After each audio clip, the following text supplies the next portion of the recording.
verse of the day is Numbers chapter 6, verse 24 and following, which says, "The Lord bless you and keep you.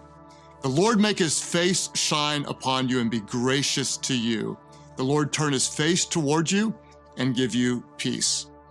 For context for this verse, the Israelites, they'd been camped at the foot of Mount Sinai for close to a year after being freed from bondage in Egypt in what we might call kind of a holding season. They weren't where they weren't in bondage, but they weren't where they wanted to be, they weren't in the promised land. You might be able to relate. You're not in a bad job, but you're not in the one you want. Or you're not in a bad spot in life, but you believe that God has something better. Well, God's people were between slavery and the promised land, and spoiler alert, they were about to spend a lot of time in the wilderness. So God told Aaron to bless them in what's known as the priestly blessing.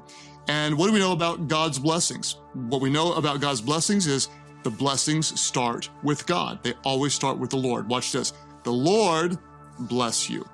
The Lord make his face shine upon you. The Lord turn his face toward you and give you peace. The blessings of God always start with God. The very first thing that God did after creating Adam and Eve is God blessed them and said, "Be fruitful and multiply." The very last thing Jesus did before ascending to heaven was he lifted his hands and blessed his disciples. Who is the object of God's love, God's blessings? Well, you are. Look at how many times the blessing says you. The Lord bless you and keep you. The Lord make his face shine upon you and be gracious to you. The Lord turn his face toward you and give you peace. How does God bless you? Well, a lot of people think of material blessings. I was blessed with a raise, a new car, a good deal for 50% off my favorite item, whatever. God blesses us with friends and family and health, and he does bless us with those things, but the true blessings are even better. The Hebrew word translated as bless in this text is the word barak, and it literally means to bend or to kneel. It carries with it the idea that God bends, or he kneels down, or he reaches out to give us himself. He is the blessing.